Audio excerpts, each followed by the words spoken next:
internal processes, it's a really, really profound change. Mm-hmm. So Yeah.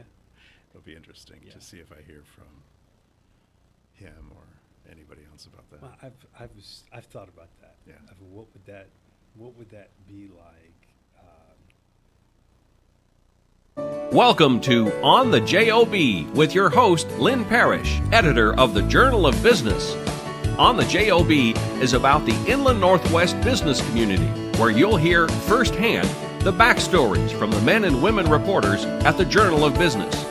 On the JoB is brought to you in part by McNeese Wheeler Attorneys. Here's Linn. Hi, welcome to the On the JoB podcast. I'm Linn Parish, editor of the Journal of Business. I'm here today with Kevin Blocker, and we're going to be talking about foreclosures and home sales and a lot of interesting things like that, a lot of numbers. Before we get into it, though, I want to give a plug to our redesign effort. Our paper came out today, February 1st, and we've undergone a redesign over the last few months, and this is our first issue with that. So when you get your paper, if you're a subscriber, check it out and let us know what you think. And if you're not a subscriber, pick one up and see what we're doing. So that's my pitch. How are you doing, Kevin? I'm doing well, Linn. Good, Thank you. good. Let's talk about your story that was on page 3 this time about home sales and foreclosures. A lot of numbers. Lots of numbers. Lots of interesting stats. Compliments of Rob Higgins at the Spokane Realtors Association. Sure. And it was a very, very fascinating research, the numbers that the association has compiled.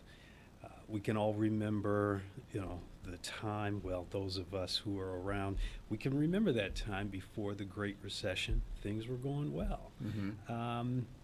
The recession hit, and the economy is just off the cliff. And now we're seeing a rise in home sales. We're seeing plummeting foreclosures. Last year, foreclosures in Spokane County numbered 464 total. Sure. And that's down from a record high of 1,200 plus at about 2011, 2012. Sure. So the evidence is clearly showing that there is a great turnaround going on, and I think that listening to Rob talk, I think there was a mild surprise at just how quickly the turnaround has occurred. Sure. Now, we're down from the high, the historic high from the early 2010s, basically. How do the numbers this year compare to 2000s, or the numbers for 2017 compare with the numbers from 2016? The numbers of foreclosures? Foreclosures, yeah. They continue to trend downward. Mm-hmm. They've been trending downward well, I take that back. They are down 17 from 16. Sure. 464 in 17, 724, 725 in 16. That was, they took a little bit of an uptick from 15 to 16. Right. But that was the first incline since they had started coming down in about 2011, 2012. Sure. So the 68% drop from 16 to 17, that's a pretty precipitous drop in foreclosures. Just, another sign that things are going well, that the economy is strengthening.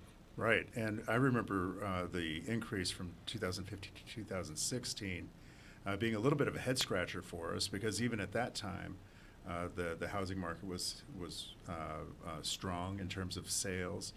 We saw some appreciation, so we weren't really sure where that came from, but we've certainly seen that correct itself and then some over this past year. Yes. Yeah, great.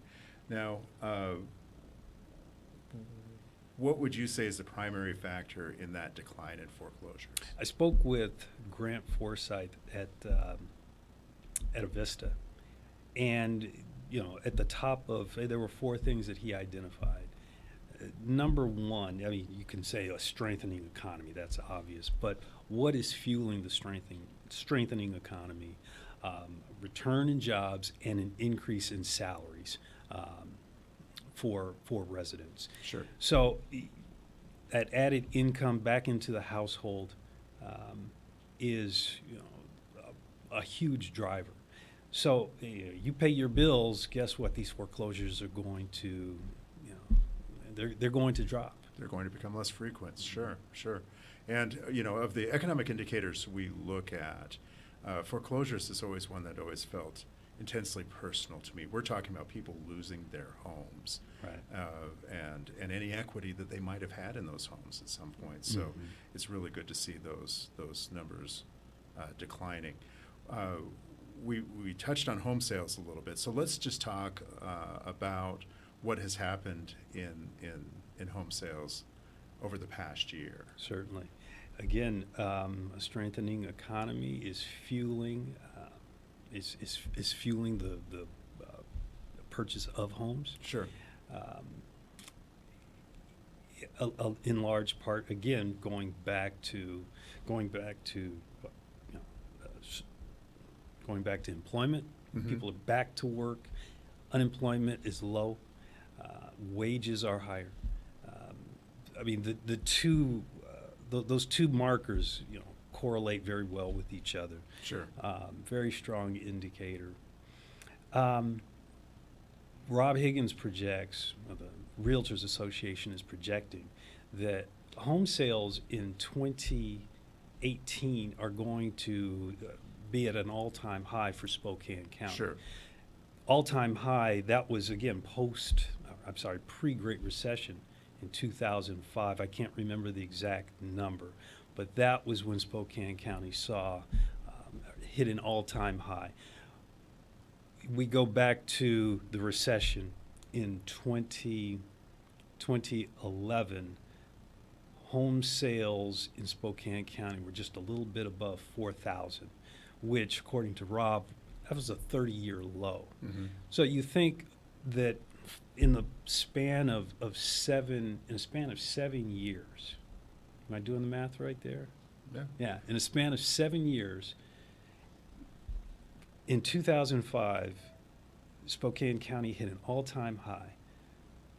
It hit a 30-year low, and in 7 short years is ready to eclipse its previous all-time high. Sure. That's rapid turnaround. Mm-hmm. Yeah, it's interesting. It's interesting, and one of the more interesting sets of facts that you had in your story was the coupling of increased home sales with the percentage of those sales that were foreclosed upon homes. Can you go into that a little bit for us? Definitely. Prior to 2011, Mr. Higgins told me that the Realtors Association had never tallied the number of home sales that came from foreclosures. That number had been, so minuscule throughout the history of the county that there was just no need to tabulate it. Suddenly, here's this recession, and they began to take a look at, okay, of these homes that are selling, what percentage are coming from foreclosures? In 2011, it was the figure exceeded, 20%. It was 22%. Right. Of 4,000 plus homes that were from foreclosures. So 1 in 5 homes, between 1 in 5 and 1 in 4 homes that sold during 2011 had been foreclosed upon. It was a house that someone else had lost. Correct. Yeah. Correct. Today, that figure is now down to just a little bit above 4%. Right. So again, we're seeing home sales do this, and the graph will show online in the hard copy of the paper. Sure. Home sales are doing this. Those foreclosed homes that are being purchased are doing this. Right. In terms of their percentage. Well, that's fascinating. Okay, so here's my question. As someone who built a house around the peak of the last housing boom, 2007, when I hear about appreciation in homes, when I hear about hitting record number of home sales, I picture us heading for another decline in the coming years.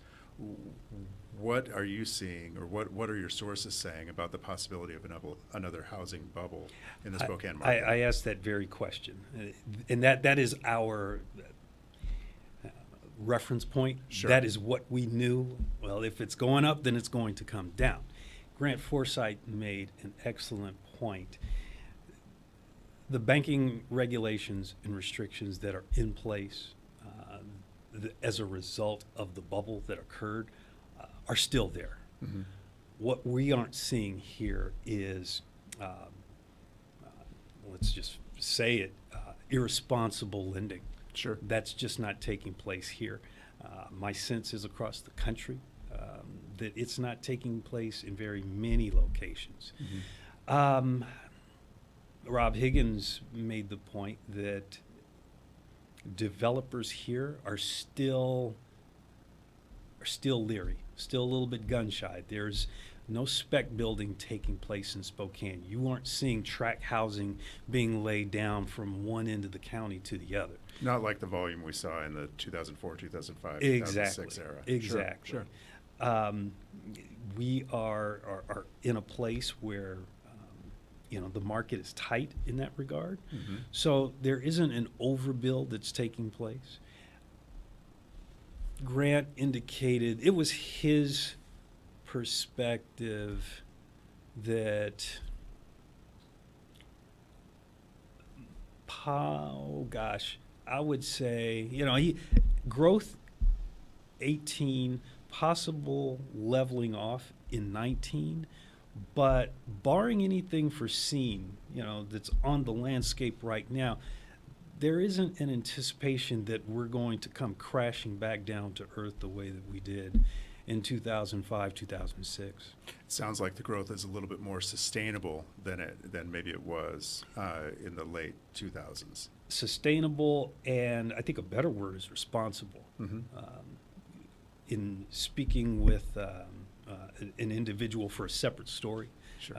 Related to banking and finance, he was, sharing with me anecdotally that in the past decade, so much of what he has done has been just based on his time and attention has been spent with regards to regulations. Now we've got a new administration in place that has shown signs of loosening up some of these regulations, but by and large, banks are not, I remember in the early 2000s getting pre-approval letters for homes that I couldn't afford. And Sure. I remember thinking, do these people know that I'm a newspaper reporter? Let's just go ahead and put this in the recycle bin. You don't see that anymore. At least I don't get that in my mail. Maybe you do, I don't know. But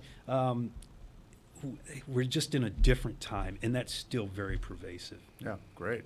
Well, lots of good stuff in that story. A lot of good numbers, and as you mentioned, some graphics that help really paint the picture for that. It was interesting. We had a story from another reporter, Samantha Pione, about construction volume in Spokane County, in the city, Spokane Valley, and Spokane County, setting an all-time record in terms of permit volume in 2017. So clearly we have a couple of different things in force that are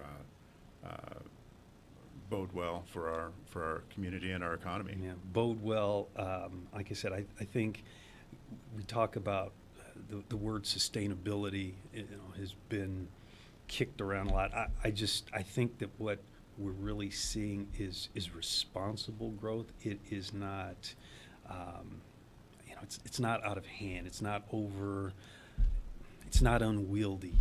It's growth that is kind of justified and based on the need of what residents want. Yeah, great. Well, good stuff, Kevin. Thanks for joining me today. I My appreciate pleasure. it. My pleasure. And thanks for watching On the JoB with me and Kevin. Have a great rest of your day. On the JoB is produced in Spokane, Washington by SpokaneTalksOnline.com, which is solely responsible for its content. On the JoB is brought to you by our friends at McNeese Wheeler Attorneys. Ask Lynn a question, recommend a guest, and hear this program again online anytime at SpokaneTalksOnline.com.